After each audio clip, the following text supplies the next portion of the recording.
used to get a lot of respect, didn't get a lot of ink, let's say that. And now it's actually in the forefront of the conversations to describe the world that we're living in now, which is the world that we have always been living in.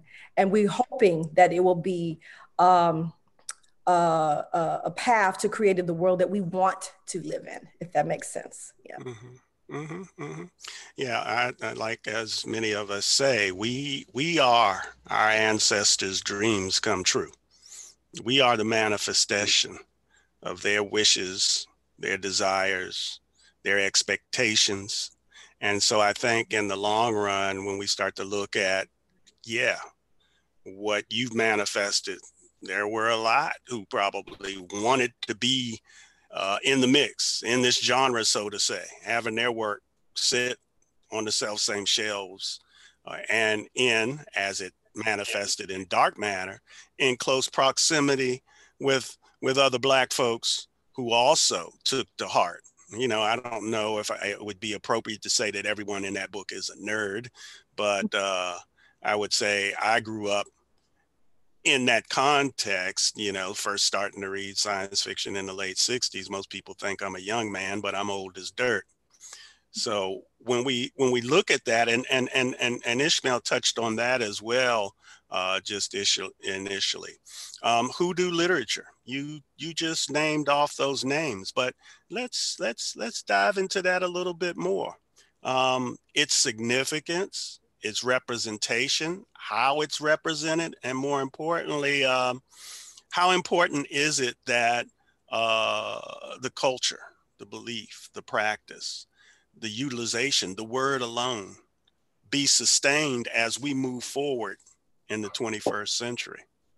I think it's important to talk about the practice of hoodoo as a living dynamic thing, not as something that's a static thing that goes back to the past, not something that is just a set dressing, for people, and not something that, as Arthur Flower says, is just black cat bones and marketeer, but it's something that represented how we as a people looked around the new world that we were in and found things that reminded us of where we come from, whether it was the spices, whether it was the herbs and the plants and the animal life. And we brought our gods with us and our faith with us, and we renewed it with what we found around us, the indigenous culture around us.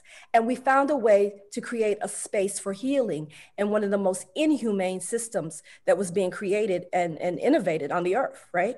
So we're in a new kind of slavery that the world had not experienced before. One that not only steals your body in your present time, but chooses to take your children's too. Now that's something that people kind of brush under the carpet, but that is very significant. I'm going to steal not just your life and not even give you a chance to work it off like an indentured servant and move on through the rest of society, but I'm going to take every life you create after that as well. So how do you survive in the midst of that kind of oppression and that kind of darkness? Well, you have to go inside and you have to create your own systems of healing. So hoodoo workers, root workers, conjure women, conjure men, however way you want to talk about them, from the Sea Islands and the Geechee Gullah culture, all the way into Memphis, Tennessee, and Arkansas, West Memphis, Mississippi, all the way down to Louisiana. Wherever we were, we found the place where you could have a therapist, someone that can heal and ease your mind. You found a life coach, right? You found midwives who could help you birth babies into the world. They were the people that help you birth yourself. So I like people to put some respect on the name of hoodoo. That's what I would like. On that name, because it gets treated sometimes as the stepchild of the African traditional religions, right? I remember David Earl Jackson telling me a long time ago when I first moved from Memphis to New York, right? And he had mentioned going, of course, he was very close with Marta Vega of the Caribbean Culture Center, right? A powerful force in her own right. And he was there with I think Danny Dawson and some others. And he said, oh, they went to we called it the Witch Doctors Conference that happened in Brazil. It's a gathering of people from Yoruba traditions and all the other traditions that come from, the origins in West Africa and had changed once they got across the big water, right? So they're in Brazil and they're looking at and there was Santeria and Lukumi and all these other traditions, right? And he said, but they didn't have anyone from hoodoo.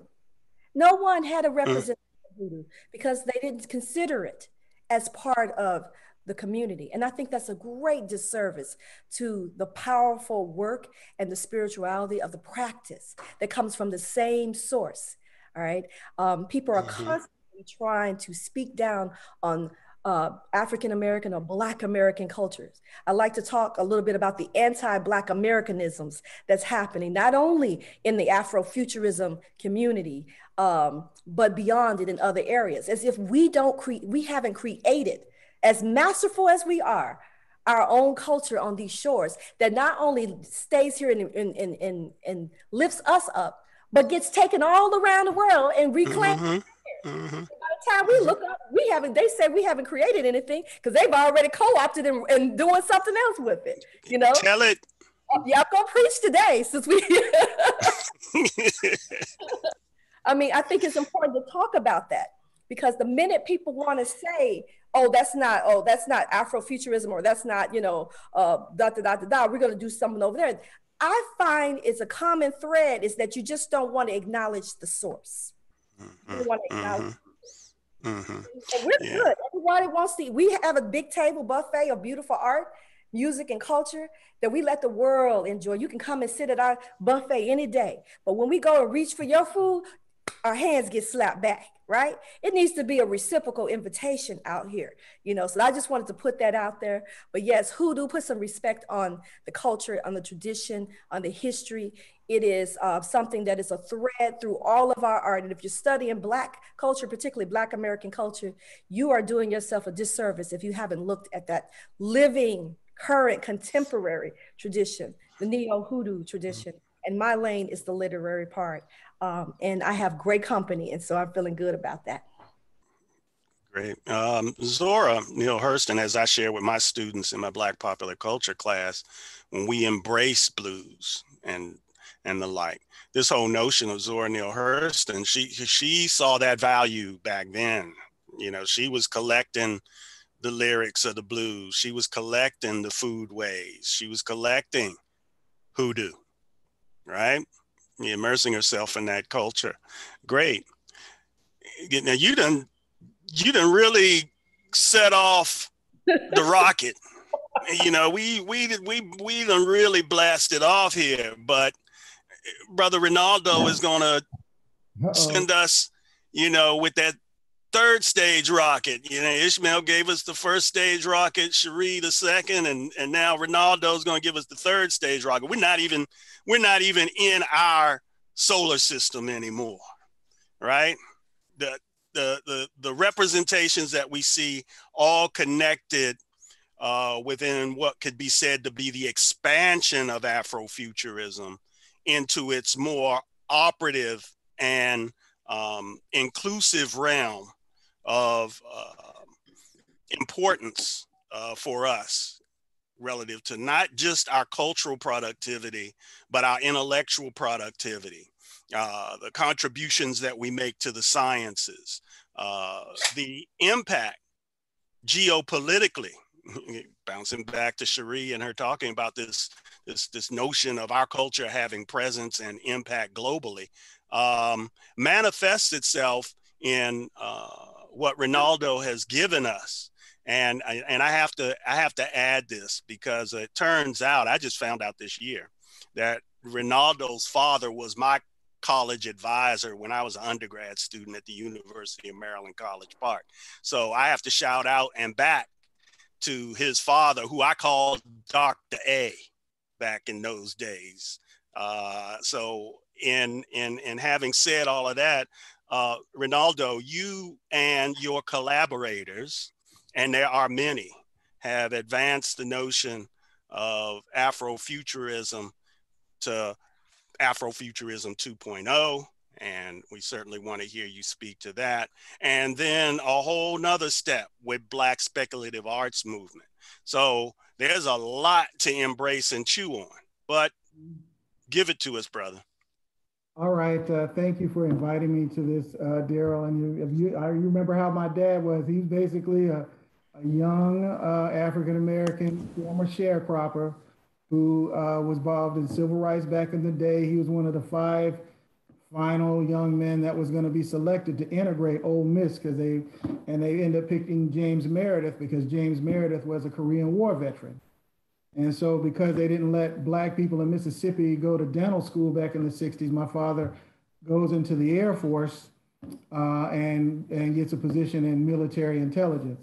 So when people ask, I describe people, I'm kind of a product of a Southern family. I remember sitting on my grandparents' porch listening to Johnny Lee Hooker and shucking peas for my grandmother.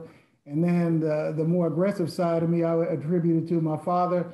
As a student, used to carry a pistol, so I'm kind of like Robert F. Williams if he gave Robert F. Williams a ray gun.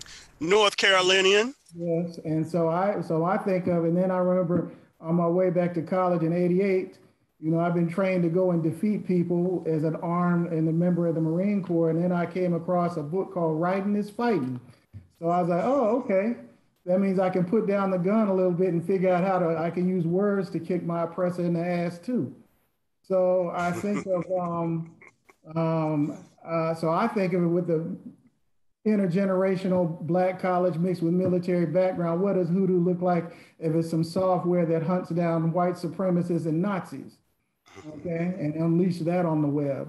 And so this is where in the 90s, we're updating this Black speculative thought that has been around since the 19th century.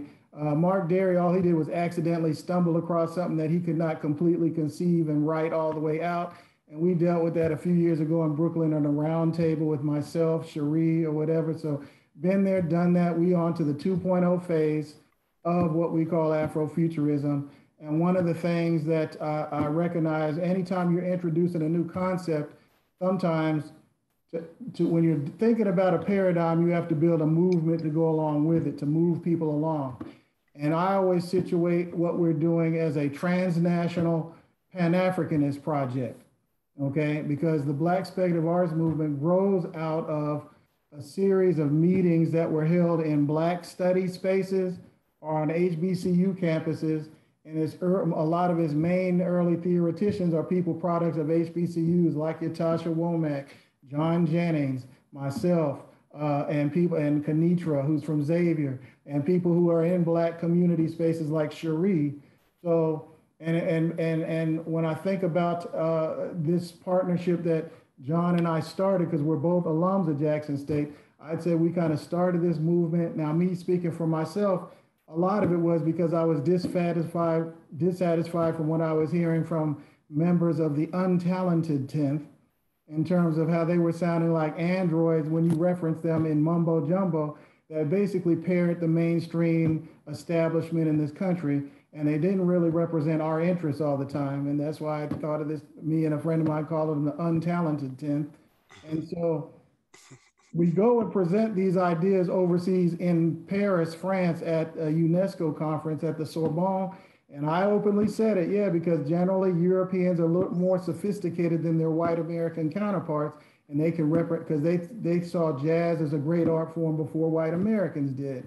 And I think the argument was at the time we were talking about, hey, if you can make it in Paris, New York is not a problem. And so then a couple years after that, we put on an exhibition with friends from around the diaspora and including the continent, and it was called Unveiling Visions. And Unveiling Visions was the first time you designed using technology, a curation using technology through cyberspace, and we organized it in literally about 90 days. We put it in the Schomburg, and we were connecting the Black speculative arts tradition and Afrofuturism as a direct intellectual product of previous past movements and as a product linking it back to the beginning of Black studies in the Bay Area, where you have Nathan Hare. We give a nod to Nathan Hare and the work of Sun Ra lecturing at Berkeley. And Nathan Hare is a product who came from an HBCU at Howard to start the Black Studies program in the Bay Area. And so we're saying second wave Afrofuturism, we're linked to Black studies. We are not linked to the European project of cultural studies, and we're not linked to the European project of post-colonial studies. Those are peripheral things to what we're doing.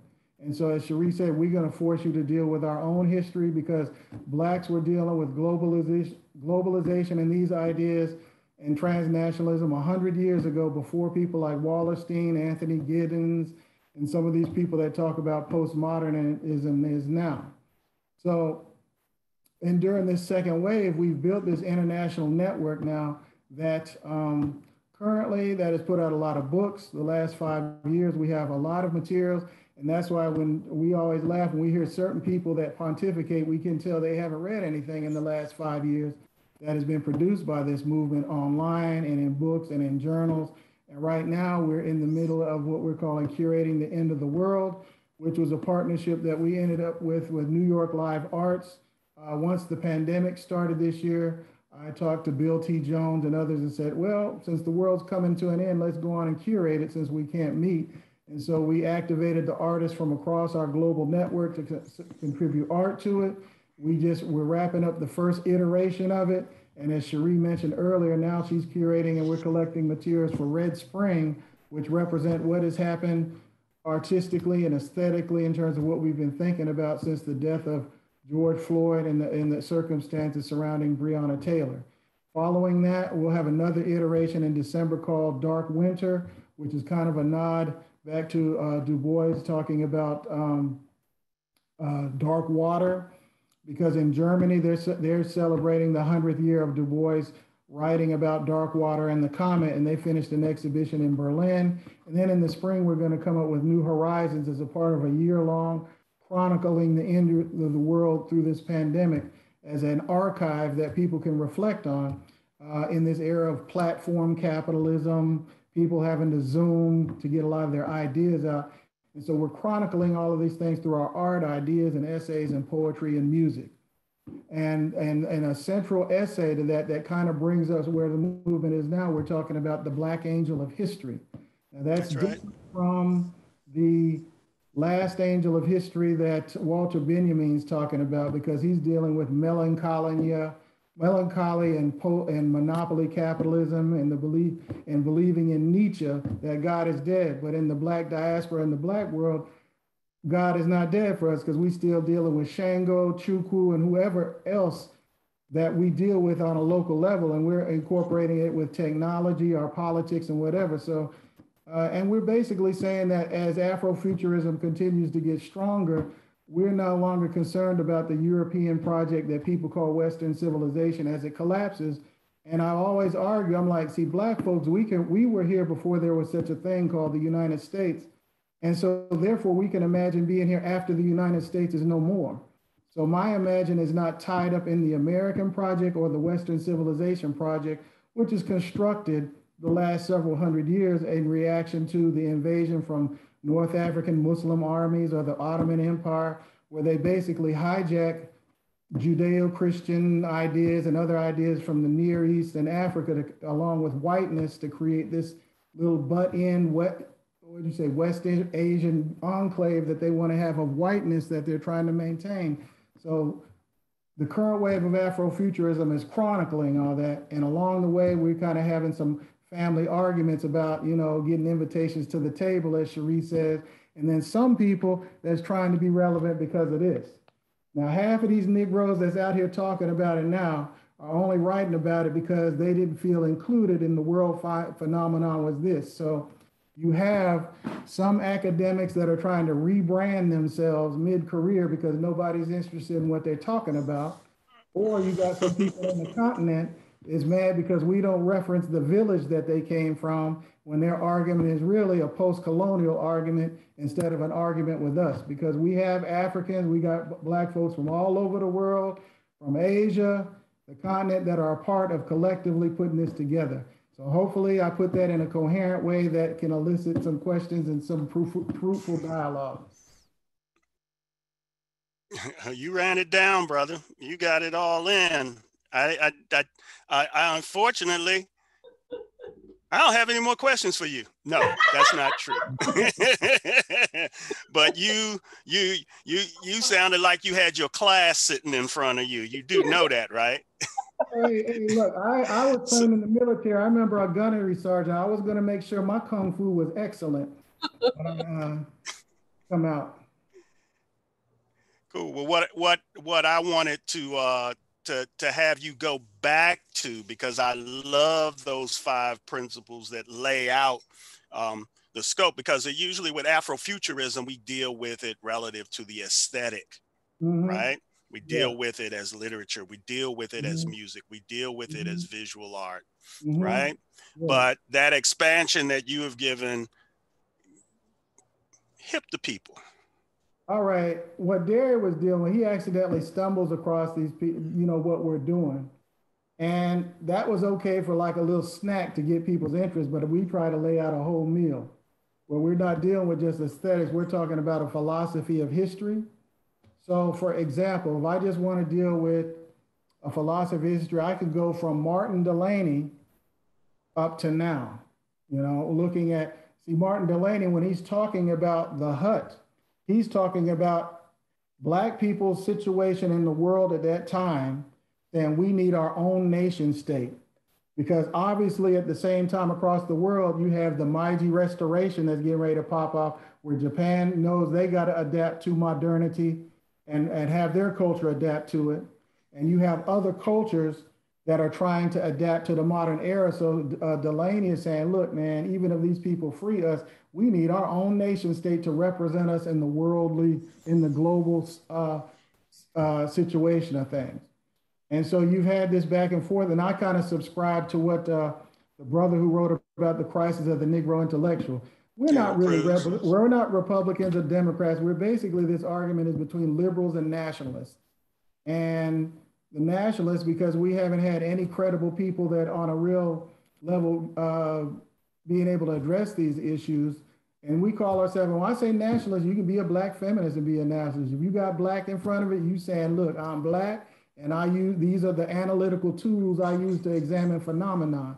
But, you know, whether I'm a Black Marxist, a Black Christian, a Black whatever, that's basically a nationalistic kind of formation to a certain extent. And basically our generation from the 90s forward, you couldn't get a job if you said you study nationalism or Afrofuturism for that matter, because we've only created as an emergent study in the last 5 years. So you had to go out here and talk about some post-deconstructionalist BS from France to get a job so you could take care of your family. So that's why the graduate students that are in graduate school now are going to be really taking the next wave forward, because now I always tell students, now you can get a PhD in it, you're welcome. So now the thing is, we can talk about philosophies of history, we can talk about applied science. Now, if you got a philosophy, how do I use my science? You know, that's where I talked about thinking about the hoodoo tradition and its ontology or worldview, and what does that look like when I'm designing computer software? Okay, then I can start thinking about what does that look like in visual art and aesthetic. So it gives you a comprehensive worldview. It's all there. You got a philosophy you're working from, and you understand how to use that philosophy in relation to politics, science, community, and aesthetics. And that's what we are basically the last several years debating and working on. And so that's where that current moment is right now. Great, great, cool. Kenitra. Hi. I mean, is there anything else to say? I don't. No, you can forget that one. That ain't happening, because there's plenty for. I mean, all I gotta do is say Lovecraft Country, but we'll get to that. All right, we'll get to that. But first. Say that again. Say that again. First, in Afrofuturism and in my hoodoo and conjure and everything else. That's right. Okay, we're gonna let you get that on. Then we'll let the folks get the Lovecraft Country on. So I just received this past Friday, came in the mail finally, Searching for Sycorax.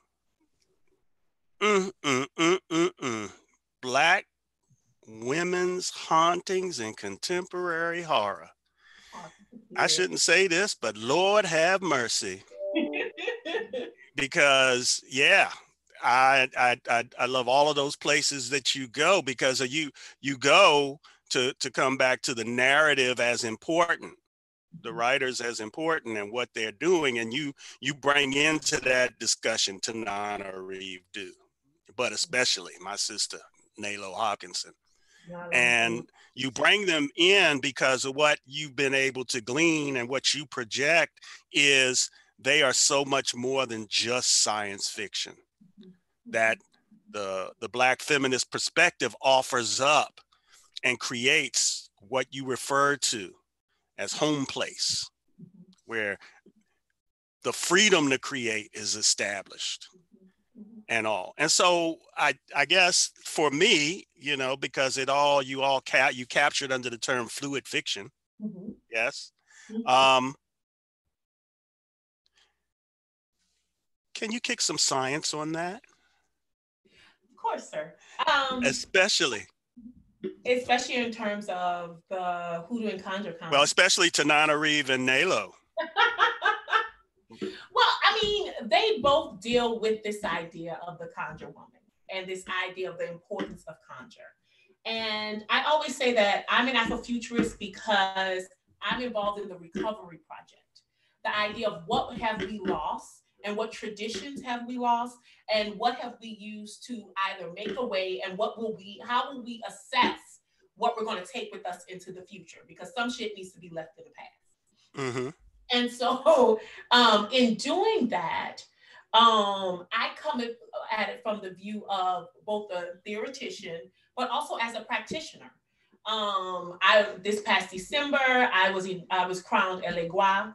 I am almost 2 months shy of completing my Iyawaraji. I also come from over 10 generations of conjurers and healers in my family, being from New Orleans, Louisiana. And that's what started me on this entire project of me reconnecting with my great-grandmother, the traditions that she had, the gardens that she had, the root working traditions that were necessary within conjure and hoodoo. And so we must remember that it is not only a tradition of healing, but there's also a tradition of harming. That we don't have the ideas of the 3 rules, building up ×3. We don't have the ideas of karma. We have the ideas and the right to protect ourselves, not just with guns, as Dr. Anderson, trains us on and get that through, but also spiritual war as well as medicinal war. And that we've long had those traditions, right? And that we need the ability to assess and when to use what type of tool we have, because we got a whole toolbox. And so Tanana Reeve and Nalo and N.K. Jemisin in her Red Dirt Witch short story. We see some of that with Tommy Adeyemi and her Children of Blood and Bone. We have these new books out, Conjure Woman by Afia Atakora, that's in my reading list, as well as A Song of Wraith and Ruin by Roseanne Brown. That came out just this past June, where folks are taking these traditions and bringing out and having these conversations of, we don't have to go to medieval Europe for our fantasy. We don't have to look at kings in this sort of way. We don't have to have knights when we have our own traditions and we can recover them. There are ways for us to recover them, and not everything was lost. How can we lose everything when we are people who believe in possession, when we are people who believe in giving prophecy? If I can call up and dial, I have my grandmother's Bovida right next to me. If I can talk to her one-on-one, then I can recover the traditions of my family, right? So we have to sort of change and shift the ways we look at how we pass down knowledge and what counts as valid forms of knowledge. And the literature is helping us do this. And it's a gateway a lot of times for people who are exploring some of these ideas. We've talked before about like Beyonce and Lemonade and her opening up this door to have these conversations about orishas, about laws, about conjure, about hoodoo. It's not just about, Beyonce's doing it, I want to do. A lot of folks have these questions, but have been afraid to ask and don't know where to start. And a lot of times folks just need permission to start asking these questions. And the literature is helping us do that. The music is helping us do that. The art is helping us do that, to start to have these conversations openly, right? We have them within the Black arts movement. I think a lot of times we have where younger folks have more financial freedom, or the ability to move apart. I mean, listen, there's some things you can't do because you in your mama's house. You just can't. You can't have an Orisha living there. You can't call down the laws. You can't have a Bovida. You can't, now there's much more maneuverability for Black folks to say, you know what? I got an apartment or I got some roommates. I don't have to listen to what my mama said or my daddy said, who are, within the strictures of the Black church, which is based on a lot of hoodoo and conjure anyway, but don't want to admit it. Right. So we have this opening up of a necessary conversation that I find fascinating. And, like Cherie said, conjure and hoodoo are living traditions. I'm working on my garden. I'm going to go down to New Orleans and work under a practitioner who's also a doula, right? We have these traditions and we have to look at the ways in which they are passed down in sort of apprenticeships, right? But apprenticeships are okay in the academy because that's all what the academy is. It's a medieval tradition of passing down traditions through an apprenticeship. And that's okay. But once we start to talk about conjure and hoodoo, it becomes hinky and not as valid. We really have to start to consider and question what we consider valid information, valid knowledge, and how does that fail to help us as a people get the knowledge that we need to get and pass down to each other. Okay. Yes. Of course, as we know, like Ishmael, when Ishmael first voiced this notion of, I can remember this was decades and decades. It could have been 70s, 80s, probably, but I remember him referencing Yoruba. I remember him saying, look, I'm studying Yoruba, the language, the culture, boom. And so this tradition of immersion, and there's so many other artists and activists and others who I know who have taken on this immersion in Yoruba alone, but the notion of Afro spirituality and its manifestations and its derivatives, as Cherie has referenced, inclusive of hoodoo. These are important components, and I'm glad you referenced Lemonade and all. But yeah, let me jump to the quick, because you have been giving us this wonderful blog, immersing us in Lovecraft country. And I was reading that book back when it first came out. It was right around the time that Jordan Peele's Get Out was in the movies. And I originally wasn't going to go see the movie because in looking at the trailer, I said, damn, another brother going to get it in the end or the beginning. I don't know, one or the other. And I was like, I ain't trying to go see that brother get done. I'm not interested in that. We see that enough in reality, right? My daughter, she went and she was talking about it. And so I broke down. I said, okay, I'm going to go see it. And I went and saw it. And I was like, oh, damn. You know what? Jordan Peele's next project, it should be Lovecraft Country, because this is right where he's at. The Black history, the Black experience, the Black culture, the spirituality, all of these things are all there. They're all there. And so to now see what is now, somebody owe me some darn royalties because I was saying this before everybody. Misha Green is the one who's adapted it. And so Peele is an executive producer and involved in it. But Misha Green has made Matt Ruff's work Black. Right. And that's what I was just getting ready to bring up with what Misha Green and others, because she has brought in a few other directors on this. Now, for me, the book has a wonderful relationship between father and son that I really love.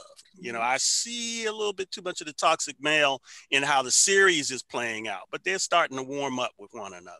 But I guess for me, when we look at all of the excitement that happened, all of these websites, all of this social media exchanges, a lot of people trying to play catch up, a lot of people are trying to, I don't know.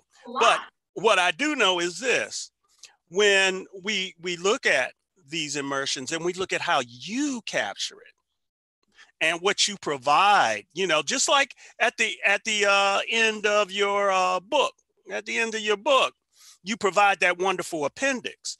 And at the end of your blogs relative to Lovecraft Country, you provide other sources, other ways of knowing. other ways of immersing oneself and truly understand. I mean, I have a shelf of Lovecraft in there. I've been reading Lovecraft since, again, science fiction in the 60s. And so when I look at what you're providing us as a way into better understanding, and others, because there are a host of other people engaged in discussion, the discussion, Lovecraft Country Radio right after the show, and all of that.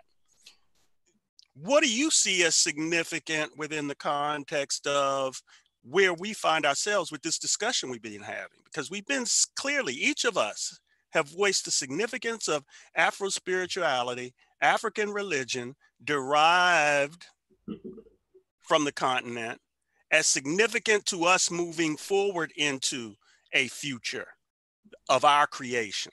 And so where do you see that manifesting in Lovecraft Country?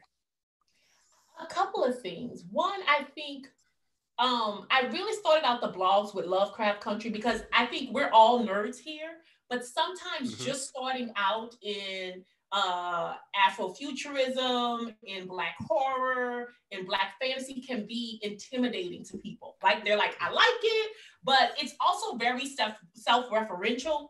And if you kind of don't get the language or the way it works, it can exclude people. And I knew I wanted to use this as an opportunity to say, horror is for Black people. We've been doing Black horror since Hank Stories told on plantations, right? So this is a genre in which we can find ourselves and play in and do wonderful and awesome things in, just not to get intimidated by it. That's why I break things down. That's why I provide links. That's why I have a glossary. That's why I have film and television and book recommendations, because I think sometimes we have to allow the room for people who are new, who are just being initiated into these very deep traditions, who may have not read The Comet, or who don't know a lot about Chestnut, but know they like Lovecraft Country and say like, oh, okay, I'll get in here and I'll take this dive and go along on this journey with you. I think in dealing with the terms of the Afro spirituality, that comes up in terms of dealing with and healing Black trauma. If you look at what's going on and you're right, the father-son relationship is more contentious in the book. So are the male-female relationships. They're bringing in queerness and those relationships.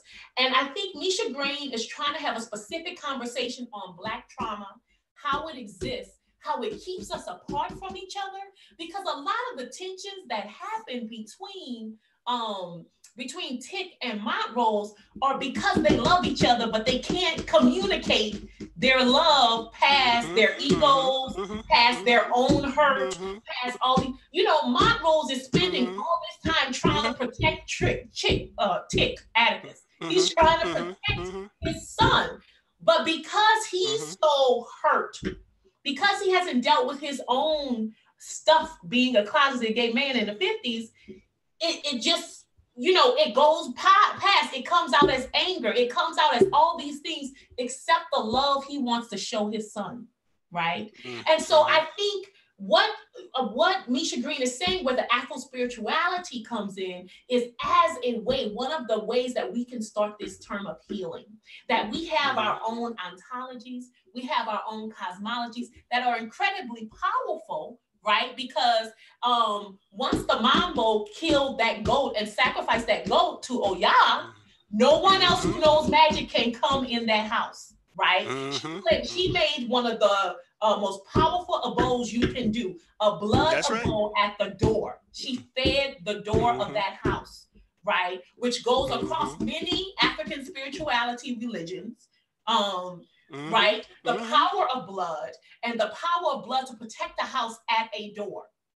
No one else can enter that door that is not welcome to those people. And she's saying that we have our own traditions, we have our own powers, and that we can gather the knowledge of our Afro-spiritual traditions and team it what we've been forced to learn through European traditions, and those two together, because we always got to know they shit and ours too, right? And we can use that to battle and to win this war against, but also to heal, right? Ronaldo and I always get in these conversations about like war and going out and if things break out and whatever, and I'm always like, okay, Ronaldo, but what you gonna come home to?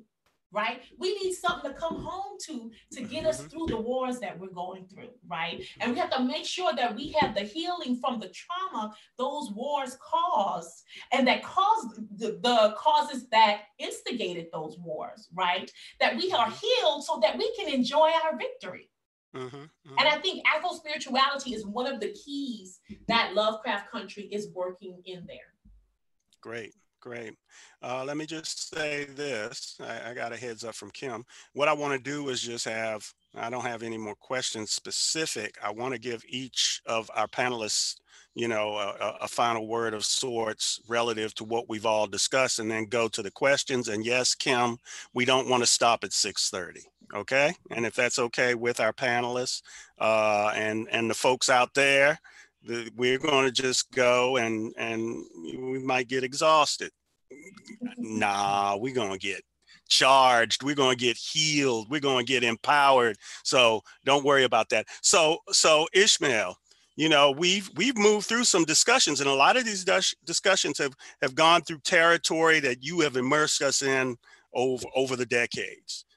Afro spirituality, Yoruba, writing is fighting, all of this. I just wanted to know your thoughts as this panel has unfolded and things have been shared, your observations, your thoughts. Well, I'm receiving an education, so I can like go toward my friends tomorrow on Facebook, all of this stuff I've learned. As a matter of fact, Sherry saved me from a lot of embarrassment, because I thought that George Schuyler was the first science fiction writer. And then you expanded that tradition. I think what faced my generation was that we were not told that the African religion survived the slave trade. And we were educated to be Europeans. That's still happening. You look at the curriculum. I have students in my class who can't identify Phyllis Wheatley. So, or Irish students who don't know about the Great Famine. So that was our task. So I came to Hoodooism through the Celtic revival, because during that European education, I ran across gods that didn't sound like the other ones. And I read Yeats and I read the Irish Circle, and I found that, I figured out that this was their response to colonialism. They would go back to their indigenous roots. And I said, well, how does that relate to me? And so people in our families, the older people, were always whispering about a religion that didn't sound like Christianity, you know? So my grandmother said, well, you know, be careful about where you clip your hair and how you dispose of it. That didn't mean anything to me, because I was a part of the Enlightenment, the Age of Reason and all that kind of stuff. And so I met these rebels in New York, Amiri Baraka, Askia Torre. I first heard the phrase Black nationalism from Askia Torre, whose poem, as you know, Dawn Song, is like the manifesto of the Black art movement. In fact, we shared an apartment together. And what he did was to point to Egyptian and African sources. So these are people who studied African languages. They studied Arabic, and the establishment didn't know what to do with them. They still don't know. Although there's a revival of Black arts now, but during that period, Black arts was frowned upon. And the older writers like Robert Hayden and all of them were really nervous about it, except for Gwendolyn Brooks. She defected from the establishment and got a Black publisher, for which they never forgave her. So I started studying hoodoo on a tourist basis.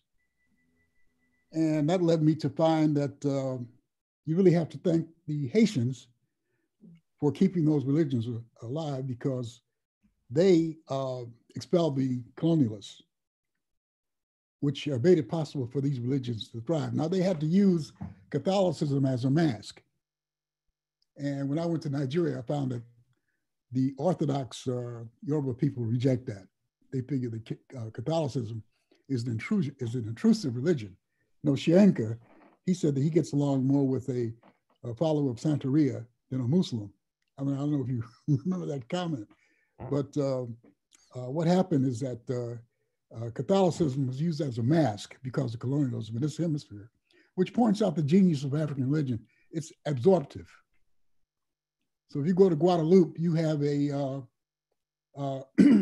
Krishna in the African pantheon. You know, you have the Virgin Mary, who is a mask for Urzuli. Okay, I always wondered in hoodoo why the Saint John the Conqueror root is twisted. You know, like a serpent. It refers to Damballa, one of the oldest religious symbols in African religion. So I kept doing more and more research until I found that we have stumbled upon an international religion, so that Oshun, the daughter of Olodumare, you know, this guy with Bob Thompson in Gods of, what's his name? My friend, Robert Ferris Thompson. Mm-hmm. Yeah. Robert Ferris Thompson, yeah. Flash of the Spirit. He makes an error. These are not gods, they're entities. We have one God in Yoruba religion, Olodumare. Olo means owner, Dumare, the heavens, owner of the heavens. And he has emissaries who pop up in our hemisphere. For example, Iku, who's a mediator between earth and heaven, pops up in Haiti. And then if you go to that Haitian club in Miami we used to go to, you'll find he has morphed into an entity in the United States.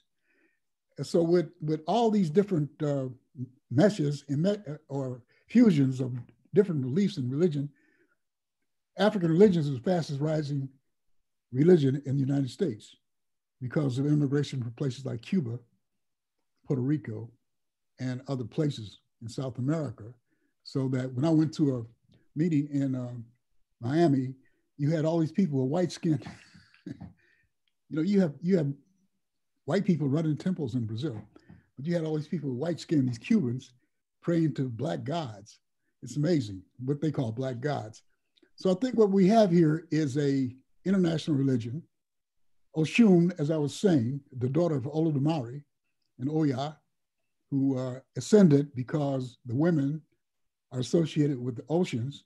And so the so-called slaves who came to this hemisphere acknowledged the women who guided them across the ocean. So you have Imana in Brazil, and she is associated with the water.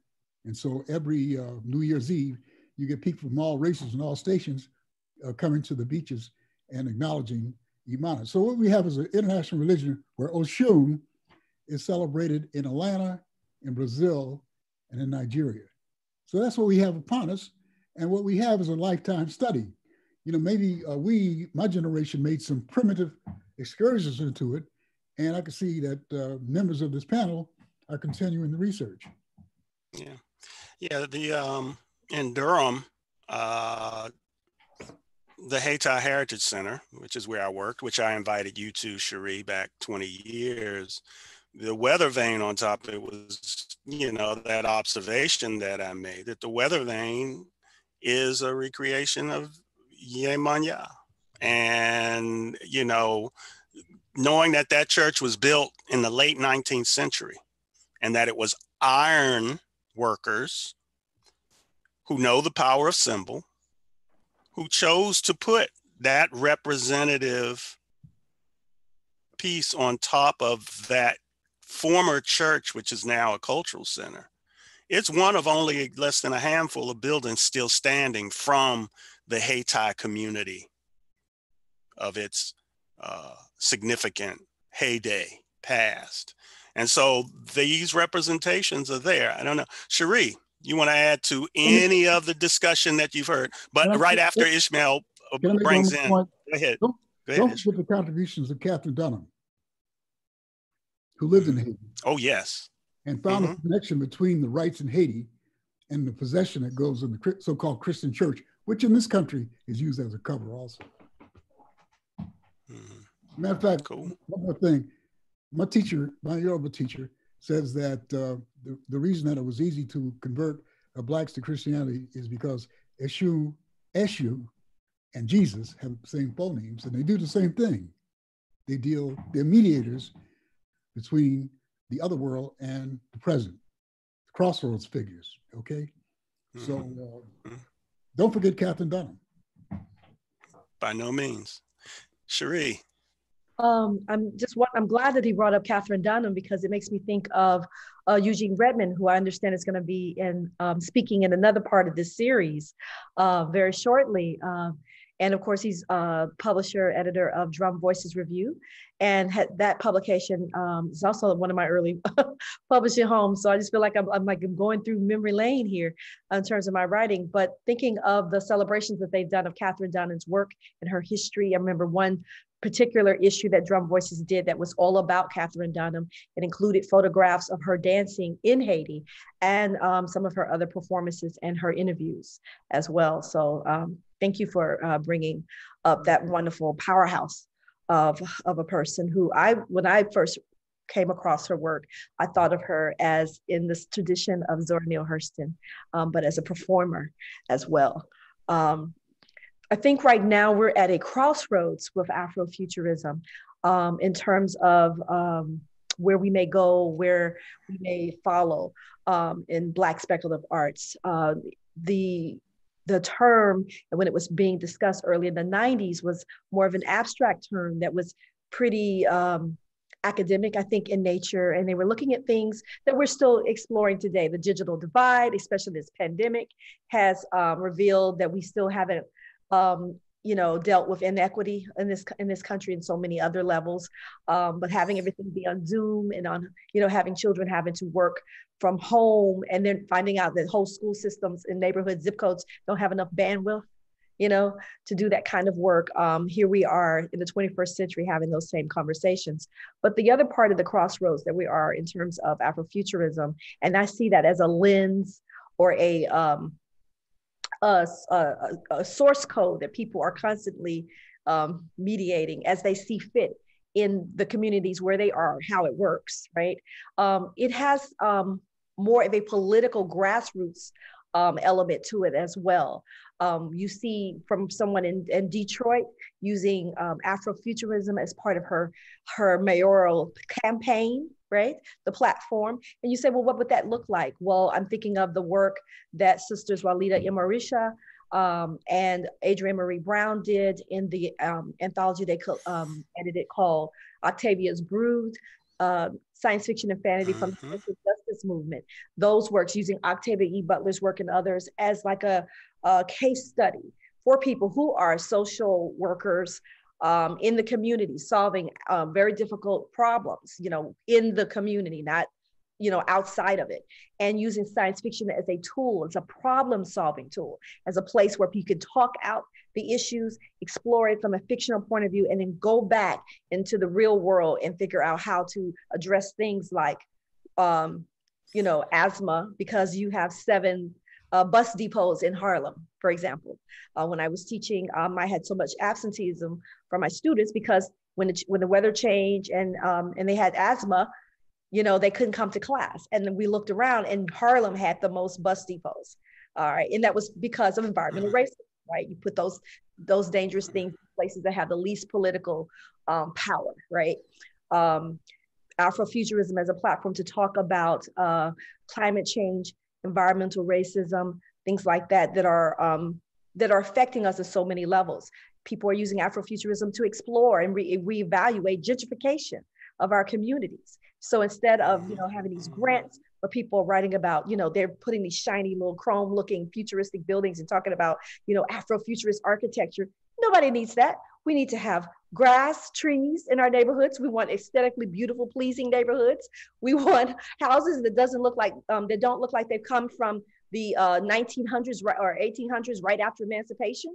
We want, modernity in our neighborhoods, and access to resources and to alleviate food deserts and things like that.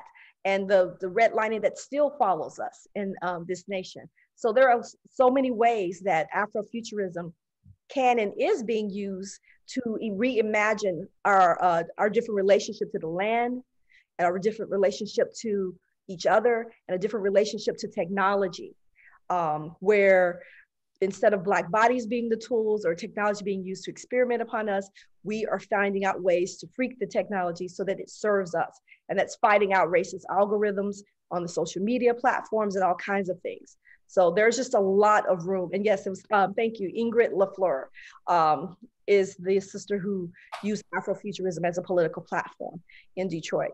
But so it's just a good a crossroads, because it's more, it's not a space where you can just be theoretical anymore, right? And if you're not about the project of uplifting and helping Black life in the present, in the now, if that's not a project that is of interest to you, then you're probably not going to have a lot of space in Afrofuturism of today, because it is not just about, writing about things on a paper. It's about how do we create the world in which police brutality is a part of official Black history and official American history, a thing of the past, right? How do we talk about the prison industrial complex as a thing of the past, because we have created a society which has a new relationship to justice, or a society in which the laws are evenly applied, perhaps. All of that is futuristic, right? All of that is science fictional because it doesn't exist right now, right? So yeah. Speculative. Yeah. Yes. Thank you, Cherie. We're going to get Ronaldo and Kenitra in, and then we're going to go to our questions. Afrofuturism, Black speculative arts as activism. Ronaldo, you care to comment on what we've heard from your other panelists before we go to the questions? All right, one of the things I wrote about it in the manifesto, and you can see the extended version of the manifesto is published in Cosmic Underground, which dealt with a lot of those things that Cherie just talked about, and also in the Comet Afrofuturism 2.0 that is early kind of selling out in Germany at the moment, that Dr. Natasha A. Kelly has put out as a result of our Comet celebration we had a couple years ago in Berlin. As it relates to politics, like for instance, my background and formal training is in communication studies, which is an interdisciplinary degree. Now, if I was going to teach political communication, there'd probably be 3 books that I would use to frame what I'm looking at, or even 4. One, I would definitely look at Richard Rosecrance's book, The Rise of the Virtual State. And then I'd probably overlay that with Anna Everett's piece that she published back in Social Text called The Revolution Will Be Digitized, which looks at Afrocentricity and Afrofuturism as it goes online during the 1.0 era. And then probably update that with reading Nick Snierch's book, Platform Capitalism, that he put out recently. And so the politics you're doing, and now we're engaged in platform capitalism now, and the new kind of monopoly kind of forces that are entering in as a result of the pandemic, because the pandemic has accelerated all the trends that were happening before the pandemic, such as resegregation, the wealth gap, have all been accelerated by the pandemic. And I know I think that based upon the data I've looked at, Biden and Harris are going to probably win. And I think young black people ought to keep marching on them and treating them just like Trump and them as the same people, as members of the 1%, until they get what they want, because the Biden-Harris ticket is not going to be able to deliver us what we want. And so we're moving to this era of the virtual state and surveillance capitalism and so forth. I don't like being lumped in with this people of color nonsense, because on a global scale, China is not our friend. They are looting Africa just as efficiently as white folks have. And they are an imperial power now. And in many ways, the Chinese are teaching the African kleptocrats how to loot their own people, which is why I think some of the people that claim this new term called African futurism, really, they're just having a post-colonial debate with why their countries are jacked up with the people that's running them now. Instead of, and they need to probably look at that as probably the politics of African futurism in the post-colonial context, with China as just as exploitive as the Europeans are. And so that probably is the politics of Afrofuturism at the moment. It's going to look a little bit different post-COVID than it did pre-COVID. You're going to have, I believe the elites are already talking about forms of vaccine nationalism and ultranationalism that's going to become more extreme after the pandemic, simply because during the upcoming economic downturn, the developing world is not going to be allowed to continue to, is not going to be able to print money like the developed countries will in terms of, and I don't know what that means as far as the value of your currency. So a lot of the Afrofuturists now, we're in terms of the second wave, we're dealing with aspects of smart contracts and blockchain technology and other vehicles. And when we generally talk about this movement as a transition movement, as a transnational formation, and then something like African futurism is a more local post-colonial formation. So people can choose to be a part of the transnational Pan-African aspect of this, or they can participate in the post-colonial localized aspect of this. And they can kind of, you know, one is a more progressive international formation and the other is a much more reactionary anti-Pan-African formation, which deals with the local post-colonial perspective on this, largely in response to xenophobia, migration, and a paucity of resources at the local level in Africa. As I remember, the activist, she's a member of the Economic Freedom Fighters, told me in South Africa, our Afrofuturism has to be a politics of the stomach. So they're dealing with how they got to eat, whereas maybe a young kid in North St. Louis is dealing with lack of access to broadband technology. So in one place, their terms, their kind of futuristic take on it. One is dealing with food. Another location has access to broadband technology, and another place might be something else. And so you got to look at this on a spectrum from what the Pan-African transnational formation is looking at versus the localized post-colonial formation is looking at. Great. Kenitra. Mike, unmute your mic. Unmute. Oh, sorry, that was me. Got it. That was me.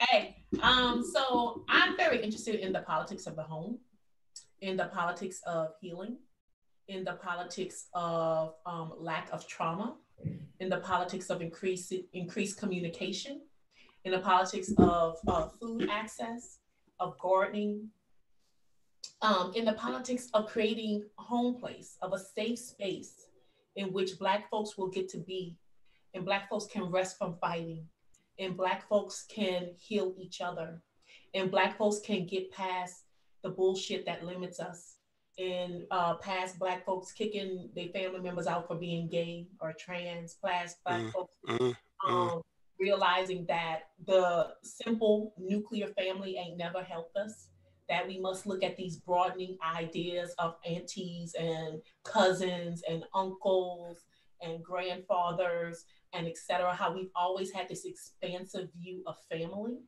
But also the politics of, you know, the cookout, who we try to let in and give permission in and all that stuff. None of that shit. So,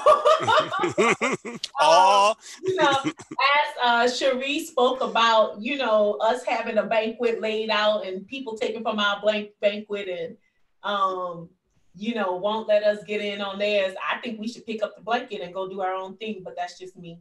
I can be mean. But also very focused on us. Very focused on, you know, once we get over there, what's there? And can we live with ourselves once we're there, right? And how can we be healthy in many different ways? That's what's most important to me. What are we coming home to? And are we healed when we get there?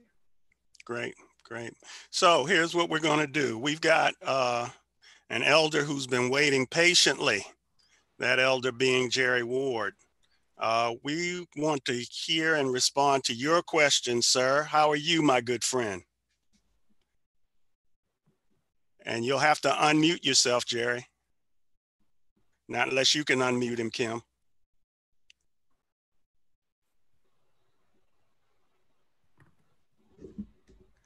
If you click on... Are you talking about me, Glenn? I'm talking about Jerry Ward. Can you hear me now? I'm sorry. Yeah, go ahead, You Jerry. can hear me, Jerry? Go ahead, Jerry. It's good to hear Glenn. My question, because I think part of my question has been answered, was really how does politics operate within the frame of Afrofuturism? And I mean, there are many manifestations of things we can call political. I'm a little concerned that there's something very vicious happening in this country, and it's, I use a term which is horrible, benign genocide. And I go back to Carter G. Woodson, Miseducation of the Negro. And one of the things he said was, you know, once you implant certain ideas in people's heads, you don't have to do anything else because they will take care of destroying themselves. And although I don't want to lose hope for everything, but I certainly would hope that Afrofuturism would devise means not only to heal, but to protect. Because you can have all the healing you want. That does not prevent a crazy cop from killing our children. Well, one of the things I was informed about when I was working on the manifesto, and one of the people that helped me develop that is a former member of the Black Panther Party. People that know my background, my dissertation was on the Heartland Black Panther Party. So I've tried, and from my perspective, I always included the second wave of Afrofuturism as a part of the Black radical tradition. So when I think about politics, I'm very informed by, like, say, Samuel Yeti's book, The Choice. And it seems the choice has been made. They believe that the Black underclass, that's what they had for them, privatized prisons, undereducation, and the private prison pipeline.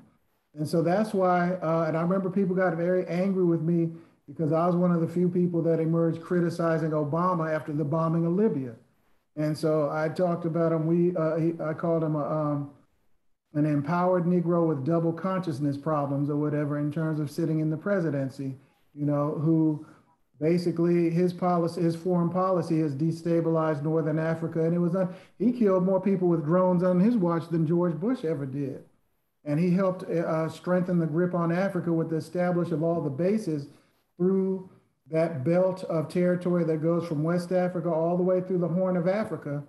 And in my opinion, that Zbigniew Brzezinski wrote in his book, The Grand Chessboard, that's why some of my real blackety black friends, when all they want to read is black stuff, I believe C.L.R. James said, you got to read some of your oppressor stuff too, to understand where they're coming from. In the 90s, because I remember seeing that discussion when I was on the USS Blue Ridge on the Marine Detachment. And that's why I realized that US foreign policy is a reflection of its domestic policy. It's just, and as a former soldier or a Marine of the Empire, I saw it firsthand. The way we exploit resources and police and use military troops on these foreign bases and soil is much way we over-police Black people in this country, which is why when Ferguson popped off here, yeah, we were getting love from the Palestinians in terms of them hitting us up in social media about pouring milk over our eyes to deal with the tear gas. And those were American materials and shells you see scattered on the ground. So the same stuff that the Israeli government uses to oppress people in Gaza, they use the same technology to oppress people protesting here on the streets. And so therefore you see the 1% kleptocrats from Israel to Europe to some in Africa and around the world, black, red, yellow, and whatever, who are the same pimps, kleptocratic pimps that exploit all of us. And that's how we have to look at it. Just because you got a black face sitting in the White House or another, the outhouse or whatever, does not mean they're family. Okay, and that's where we got to be not only self-critical, but critical also, and realize having more Black elected officials did not close the wealth gap in this country. It did not stop the new Jim Crow, because some of these Negroes want to be the new androids, as they talk about in mumbo jumbo. They want to be the androids so they can get new social status, join the links, the boule, and whatever, and hobnob with some of these people in Washington, D.C. smoking cigars and and joke it up our expense while people of color and these black little kids down in the cages on the border or getting ready to evict a whole bunch of us on the street. So yeah, it's on from here on out. And the thing is, we might have a chance. There's no certain that we win or not, but we at least got to be at the point where we see you, and we need to start giving some of our own people that are in these positions of power a pass just because it's somebody who looks like a sister or a brother, and the same kind of ferocity that we could, like, if I contend that if a white person had been president, you would have not have seen the U.S. support for the bombing of Libya and the destabilization of North Africa. Because one of the things they said when I was in the Cold War, as a military person, they said at the time they were worried they could never invade Africa because too many of the black military people would have gone and helped and sabotage and helped fight for the Africans. Okay, but they put a black face in the White House and they made it look like it was all right. And right now, I have a feeling now because if they put Michelle Obama on a commercial talking about the poor suffering kids getting kidnapped, they're gonna be making black people in the Sunday schools mad enough to invade Nigeria or something like that. And so I submit Michelle, Kamala, Mamala, and whatever else to the same critique that I would a white oppressor when it comes to using force on black people. All right. I hope that answers your question, Jerry. It does. Thank great. you. Thank you, Mr. Anderson. Yeah. Glenn, I believe you had a question. Turn off your mute. There we go. This was a wonderful history lesson. My background is science, of course, but back at Fordham University, Professor Claude Mangum was my African-American history professor, and really kind of opened my eyes about African literature, African-American literature, African history and mythology. And I love the spectrum that all of our panelists have come to this through. Again, my background is science, and when I write, it's informed by a lot of my background and my training. But at the same time, my last name is Paris, and we have a 300-year-old history of bringing some African traditions to this country, that go all the way back to Salem, as you all know. But I've just really enjoyed this. I got out my copy of Dark Matter and dusted it off. I've read many of the stories, and I haven't read it cover to cover, but I've just picked it up. It's on the top of my list now. So I'm enjoying this. I'm enjoying everybody's input. I love the idea of Afrofuturism, but again, I think we do need to be cautious about allowing ourselves to be defined and pigeonholed. So how do you all feel about we are Afrofuturists. How do you feel about the threat of being confined to Afrofuturism? It's as I said before, it's a spectrum from spiritualism to fantasy to realism to science fiction, past, present, and future. How do you all feel about it? We're just starting to call it Black speculative thought, and in the manifesto, I talk about it. This signals a move away from that original coining phrase and is saying Black speculative thought. Now, I'm a pretty complicated beans and Kool-Aid brother, and I'm like this. We don't really have time. I'm not worried about confined. I'm either going to be on the Bad News Bears or I want to play for the Yankees. Now, and we need to act like, as Professor Ward said, if we know that our collective whatever is at risk, hey, I'll worry about the tags later, but I want to at least make it to the playoffs, and then see what happens, because there were a bunch of groups, when you think about history, that did not survive the advent of modernity. Those groups are no longer here. They were either wiped out by smallpox, whole civilizations got wiped out. So now the trick is, how are we going to adapt to this postmodern, post-industrial, post-capitalist condition? And so, as we always say, this is a transitionary moment, and we've never got any rest here. We ain't caught a break in 400 years. And so I look at it this way: we're going to have to do something that's going to keep us in the game for another round in the playoffs, in terms of how the world is getting ready to get divvied up during this period of climate change, the oncoming pandemics, because there'll be another one. You got to read Laurie Garrett's book, The Coming Plague. This is just the first wave, and this was just a baby plague. We ain't really had the bad one yet. And so we got to deal with these plagues in the context of climate change, in the context of post-capitalism, and in the context of all this stuff happening at the same time. So this is a beginning of thinking about how do we integrate all of these things to come up, or as the actor Ozzie Davis said, we got to put it in the magic pot again to come up with something new to see how we're going to deal with this new historical moment, just to figure out where our place is. And that's kind of where we are. So we can't worry about people saying pigeonholed or whatever. It's basically going to be like, we got to think about like a jazz quintet in terms of if the sax is playing, then some other person might fade into the background, but when it's the piano's turn to drop in there or whatever, and we got to jazz this thing up. And we got to recall that from our heritage in terms of adapting to that moment and still doing it with a spirit of hopefulness, because I don't believe necessarily in a spirit of pessimism or some of these fashionable people that want to live in ethical alienation at the moment. If I'm one of the faces at the bottom of the well that Derek Brooks talked about, I might not make it out, but I want Kenitra and them to get on my shoulders and somebody get out the well. And that's going to have to happen. Or we're going to waste a whole lot of time, like Derek Brooks says in Space Traders, that short story, going round and around the earth in a spaceship. And I guess the African futurists want to join us on the spaceship too, trying to decide what are we going to do. And we don't have time to take and poll the community to see what we're going to do. The Black Panthers and the older generation, they did not sit around waiting for the Black community to decide to be called Black. It was a bunch of young Black people said, y'all Negroes ain't Negroes no more. And if you preachers keep preaching that, we're going to burn your church down, and we're not going to take a poll and a vote on it. This is what it is, and y'all need to follow or just fall back.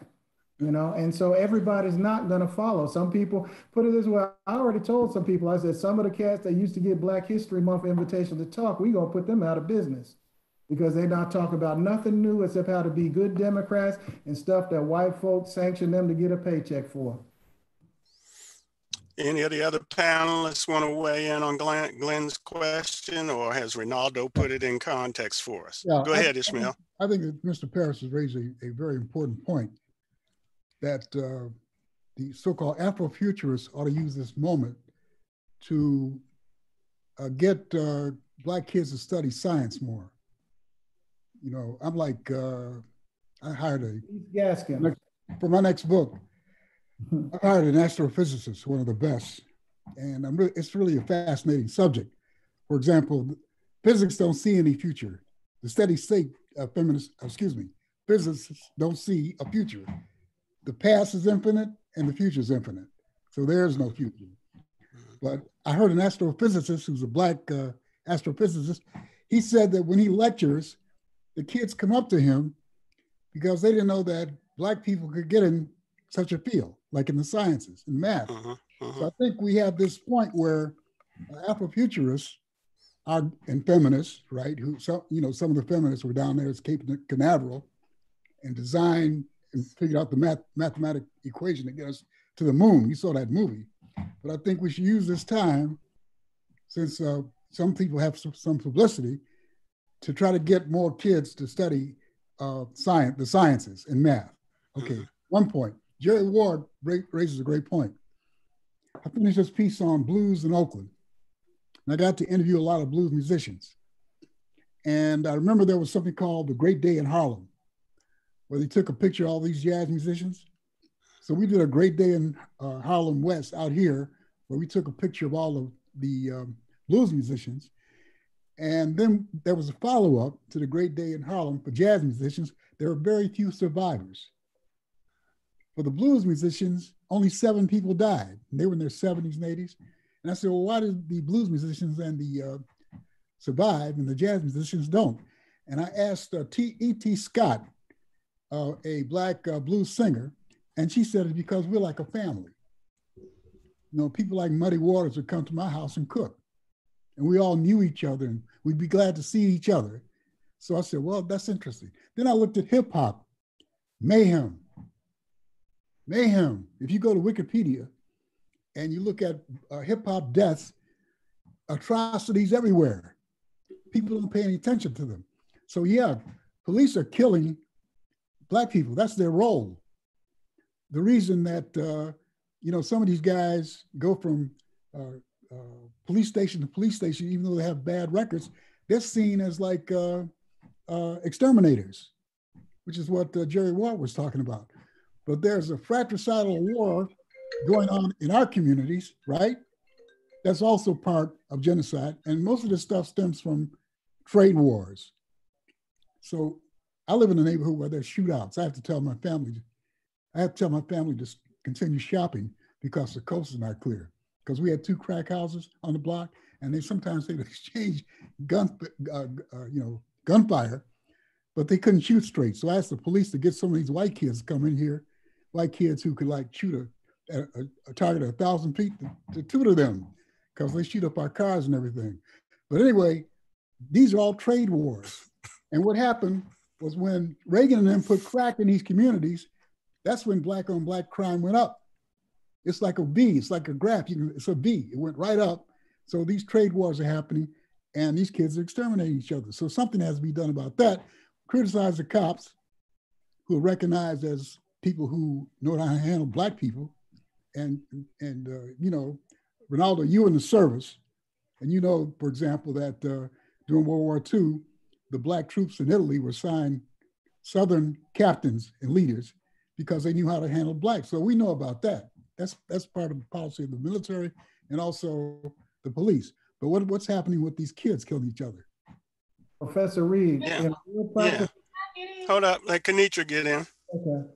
Okay, I just also want to speak in terms of, I think some of what's going wrong with majority is going too far into the STEM. And that the work of Latrice Gaskin is talking about how we can blend together the arts with the science of science, with the teaching of science and math and technology and all those things.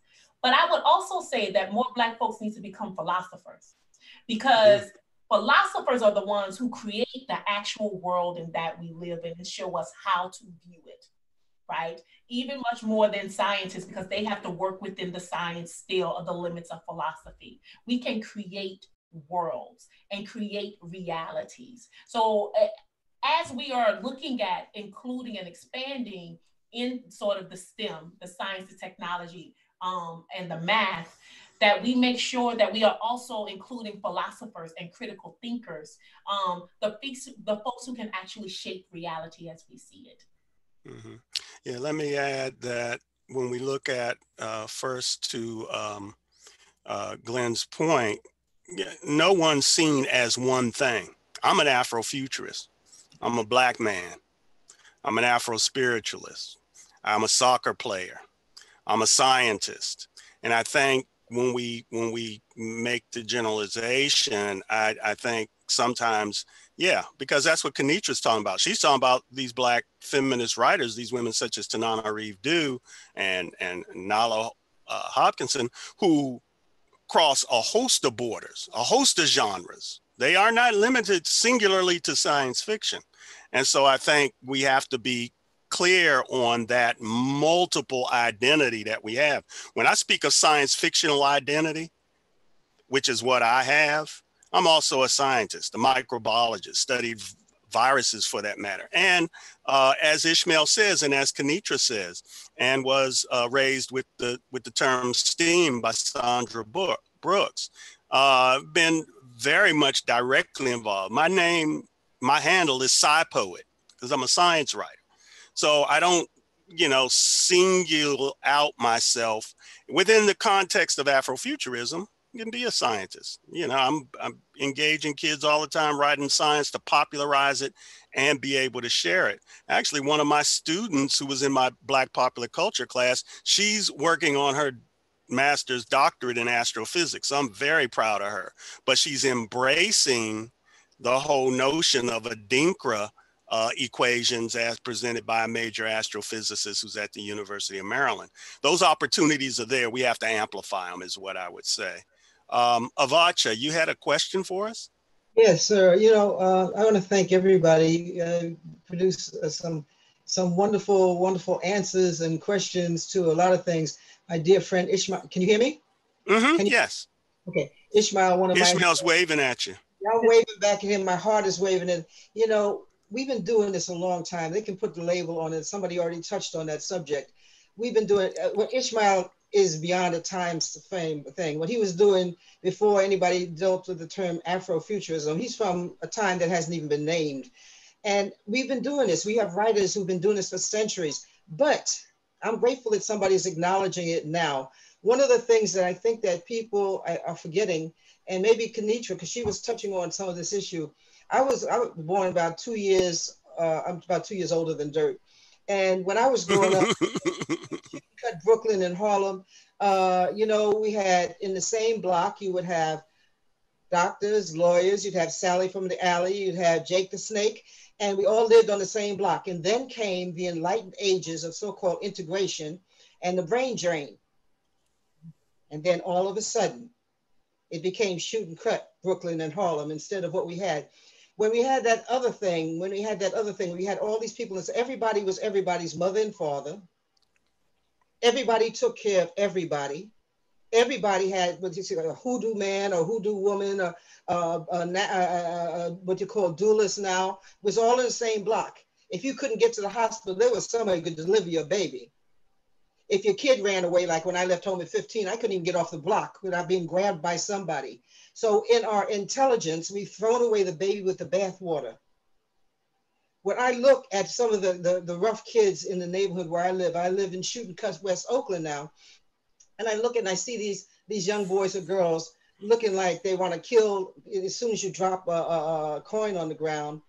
I can see that cute little baby boy or girl, and other people can't see that. I'm grateful that gift has been given to me.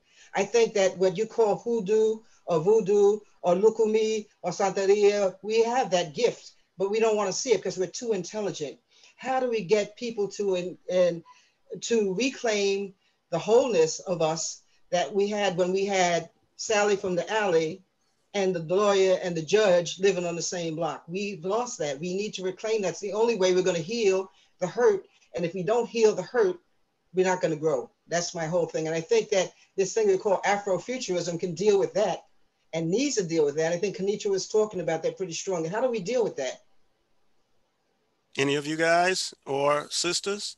I think, thank you. I think a couple of ways. I think one, it's that recovery project and recognizing the wisdoms of our ancestors, of our grandmothers, of our grandfathers, of our great-grands.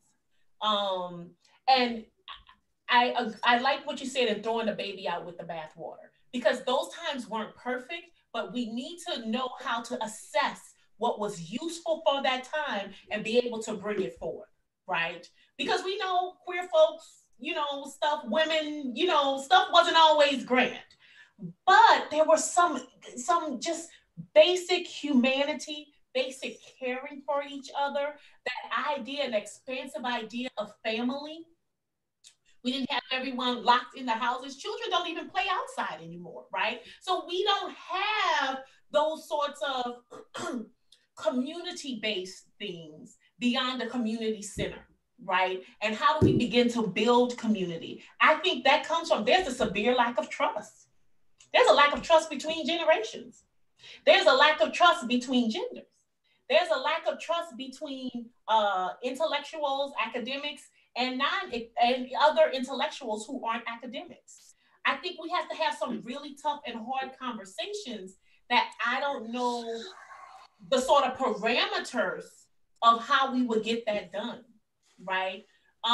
We were talking earlier about sort of the tensions between African futurism, Afrofuturism, and, you know, Black folks who are not African Americans and all these things. I think we need conversations where we put all our biases on the table, and where I'm not just attacking you because I think that you did some things wrong. I'm putting my biases and saying like, I'm attacking you from this place. And though it may be valid, I got my shit to deal with too. But I don't have that answer for some of those things because so much of us, we're fractured. I think, can I say a couple of Cherie, go ahead, Cherie. Okay. I just love this element of the conversation about reimagining or revisiting our idea of community, what it means to be a part of the city, what it means to be a part of each other. When you said Jake the Snake and the judge and the teacher on the same block, I'm thinking of in South Memphis in particular, where the Stax Museum is now, all these amazing people that we know of as part of the contributions to Black music and history, they all lived within blocks of each other, right? Aretha Franklin's parents, Memphis Slim House, all these, the sister, Miss Taylor, who wrote down gospel, for us for the first time and arranged so many of the classic gospel music. All of them lived in the same neighborhood, right? So what happened? Yes, it was integration. Toni Morrison has written about, that in some of her novels, what our community was like before integration. Not everyone was a fan of it. So there's that. I wanted to talk also a little bit about the philosophical work that Kenisha was talking about that's actually happening right now in terms of in the tradition of hoodoo. I know that Brother Arthur Flowers, one of his most recent books is the Hoodoo Book of Flowers. Hoodoo Book of Flowers. And this has work from Tom Fillings on the cover. And this is a distillation of some of his most exciting beliefs about our this tradition as a high art, this tradition as a philosophical tool that can be used in the communities as well. So I would really, if you're interested in this kind of work and thought, I would ask you to take this out because he just published this. And it has his movements. Years ago, I was honored to be able to publish his Mojo Rising, Confessions of a 21st Century Conjure Man. So this is his latest thoughts on that. And he's continuing to work on his Roots blog as well. Just retired from Syracuse University in the teaching in the MFA program there with George Saunders. And a big community mentor to so many different writers in Memphis and beyond, for sure. The other thing I wanted to mention was that I know of at least two groups that are creating Afrofuturist based curriculums. B. Sharice Moore is doing one, as well as BSAM. Dr. Renato Anderson, Shatana Powell, and others of the BSAM group are creating a curriculum that will be available to families and educators and community groups to take some of these ideals of Afrofuturism and that's looking and drawing upon Afro-diasporic culture and symbiology to help move that along. So we are always moving forward and thinking about how to help new ideals and new people grow. Yeah, so the visioning and the popularization of these things is what we need to continue to do to get it out there. Ishmael, you wanted to add? Avacha is one of the great blues poets.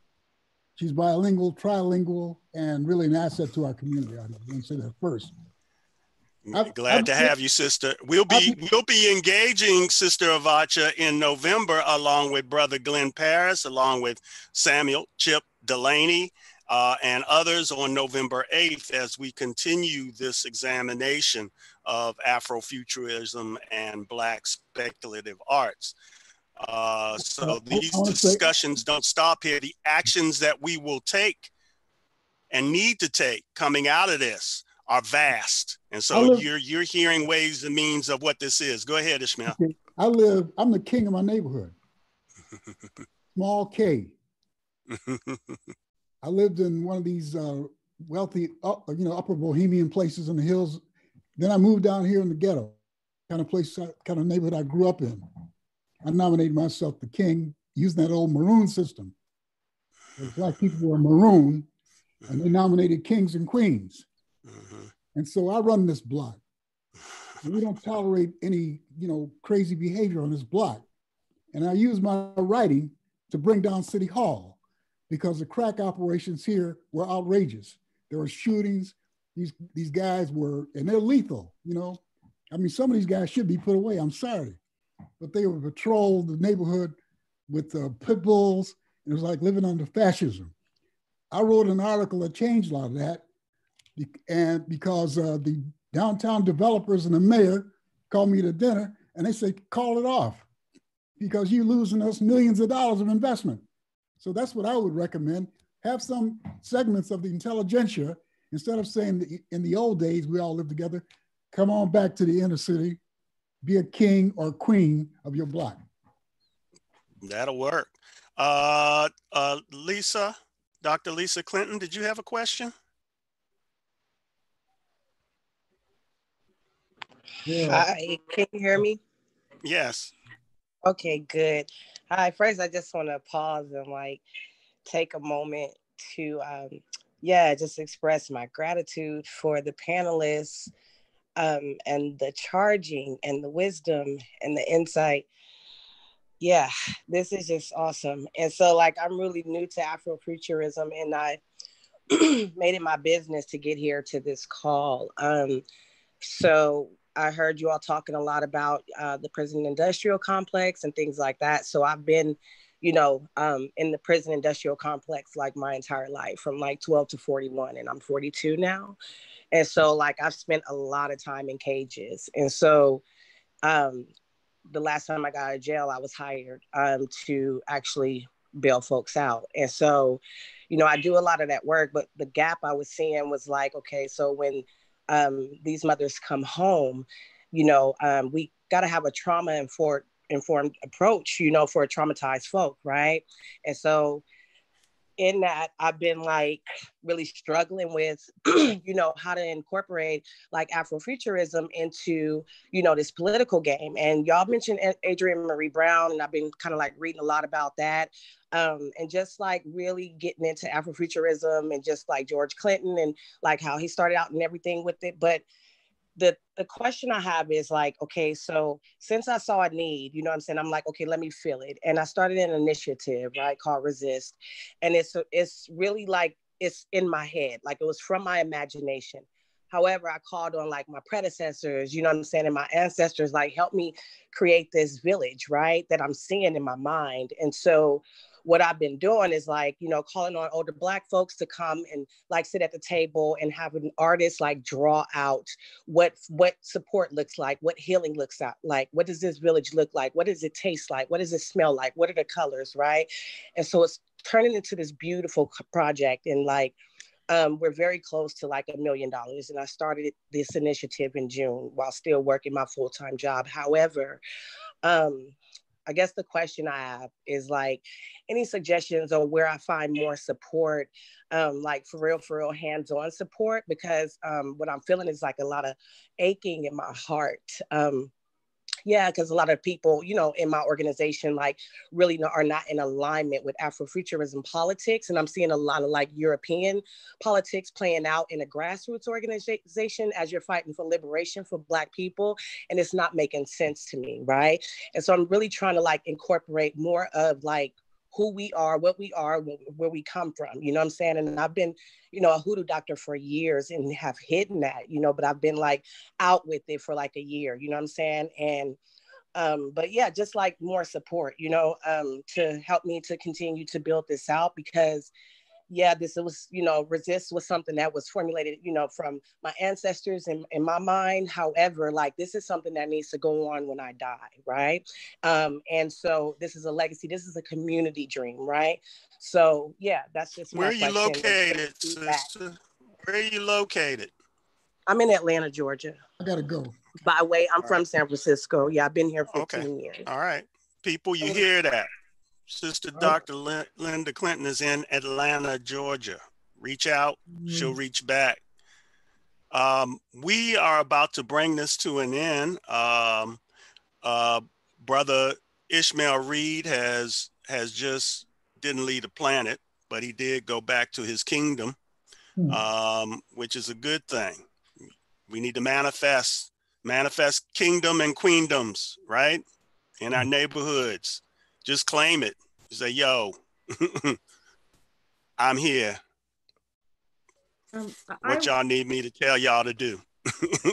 I'd like to But yeah, Kim, Let me just close it with this statement right quick, and then we're going to probably salutate on out with people saying hi, bye, so beautiful. The term, as you heard, is more expansive than what you could ever know or describe. The people engaged in it, their creativity, their productivity, their activism is a manifestation of a very much age-old tradition. It's age-old and age-new. Like I said, I'm a quantum dude. I exist in the past, the present, and the future, all the time, always. And so when we embrace this, I think you need to reach out and understand it through these creative intellectuals, these visionaries, the ones that we will have next month, offer up a whole new way of understanding, a whole new way of expanding, a whole new way of acting. So let's be honest with ourselves. Wasn't this fun? I want to thank my panelists, Ronaldo Anderson, Cherie Renee Thomas, Kenitra Brooks, and that manifest master, Ishmael Reed. I want to thank Kim McMillan for convening this, for Chris running it in the background, and I want to thank you all for being here and being back there and being way ahead in the new times. Let's take it to the stage. Mute, Kim. Yes. I wanted, you know, this is the last one. I always do this where you get to say goodbye to everyone or just say whatever you feel in the last few minutes. And we've had some wonderful, we have a former Black Panther here. I don't know if she left, Mama C, who lives in Tanzania. And just so many people here that have done so much amazing work with regard to the Black Panthers, to the Black arts movement, Afrofuturism, Black speculative arts. This is like a convening of what I consider brilliant minds. So if anyone wants to just say goodbye or say something about the work, you're all free to unmute yourself and have at it. And thank you. I want to thank everybody too. We had more than just Mama C here. I was a Black Panther, as well as I saw Judy Juanita. Yes, Judy Juanita. Thank you. And I think I saw Ronald here, who is a Black Panther. But anyway, we're all over the place. So what can you say? Thank you. So I would add to that. So I would say Afrofuturism 2.0 is directly connected to a mentor of mine who was a member of the party from Kansas City. So he said, as an old man, this is his last middle finger to the white racist oppressing kids. He had me sitting up in his house and looking and reading at all this stuff on Marxism and Leninism and being a soldier for the people. And one of the things I would tell people, not to make it too complicated, because I still am a member of a Black church. And the way I explain it to somebody, I'll go back to the old Sunday school lesson. I say, Mother, what's happening right now, it's kind of like when Moses had to go to Pharaoh and he brought out the magicians. The white oppressors are running out of magicians to keep us confused. And so this is one of those times as they're running out of magicians, we getting ready to throw down our own stuff and forge our own creativity, because now the battle is over the control and future direction of the Black imagination. And I'd like to thank you all for listening to me and my colleagues today. It's been very, very, very enlightening and very enriching. Thank you. Beautiful. Thank you, everyone, for allowing me to be here. This is my first time in this kind of conversation in this realm. It has been enlightening. It has been enriching. I learned a lot. I want to say hi to some of my old friends I haven't seen for a while, Avacha, Ishmael, Judy Juanita. Thank you. I love y'all all and everyone else that spoke tonight. It was just a pleasure listening to you. I mean, really, I'm a big fan of Lovecraft. I watch it, love it, love it, love it. Got my husband hooked on it. And thank you, Kim, who's got the heart as big as the world. Thank you so much for inviting me and including me in this incredible, incredible group of wonderful and knowledgeable people. So thank you for allowing me to be here. And Thank y'all so much. yeah, I want to say thank everyone for such an incredible book list. During the course of this, I spent $100 on books, and Mojo Rising is out of print. I can't get it anywhere, but it's just wonderful to, to get this and to have this. This is a gathering unlike, I don't know, the closest we came to it recently was Kim's other two conferences. I just really appreciate you, Kim. Thank you so much. We got, I can hardly wait for the next one. Okay, thank you. Hello, I'm so grateful to be here today to thank Cherie Renee Thomas for inviting me to this wonderful session, brilliant meeting of the minds of our key intelligentsia today. Thank you, thank you, thank you. Have a great journey. Thank you. Thank you. I'd like to speak. I'd like to say goodbye to everyone. I have to leave, but I really enjoyed the panel. I really enjoyed. Kenitra? Yes. I will be sending to you a poem entitled What the Conjure Woman Said. Okay, I'm interested. I'm sure you'll enjoy it. I'll send it to you in email. All right, thank you. Kenitra, I gotta go. Thank you. Gotta go make the popcorn. We gotta watch Lovecraft tonight. Okay. It's a good episode. I thought already. All right now. Spoil it. Don't spoil it.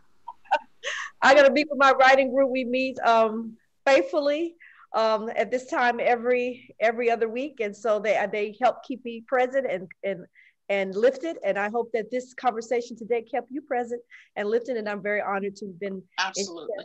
Thank you so much. And absolutely. Thank you, Cherie. Thank you, Cherie. Thank you. Thank you. Anyone else?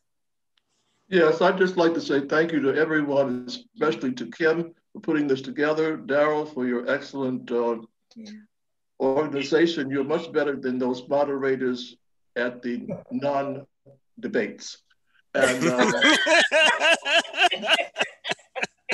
so I just want to say I'm looking forward to the next two programs, and I really appreciate the diversity of views that are being exposed here, and we're doing something that I believe we have to do. And it's, you talk about family, but I think when we talk about intellectuals, public intellectuals, academic intellectuals, and those intellectuals who are out there cutting hair, we have to have more conversations with each other.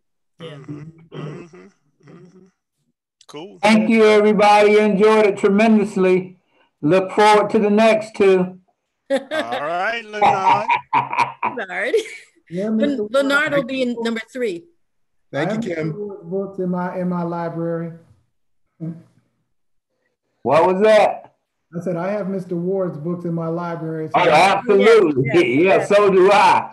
I hope I nailed his questions. I know some of you all have followed you since I was a graduate student. Michael Moore, it's good to see you, brother. Oh, Michael's here. It's good to see you as well. And this was brilliant.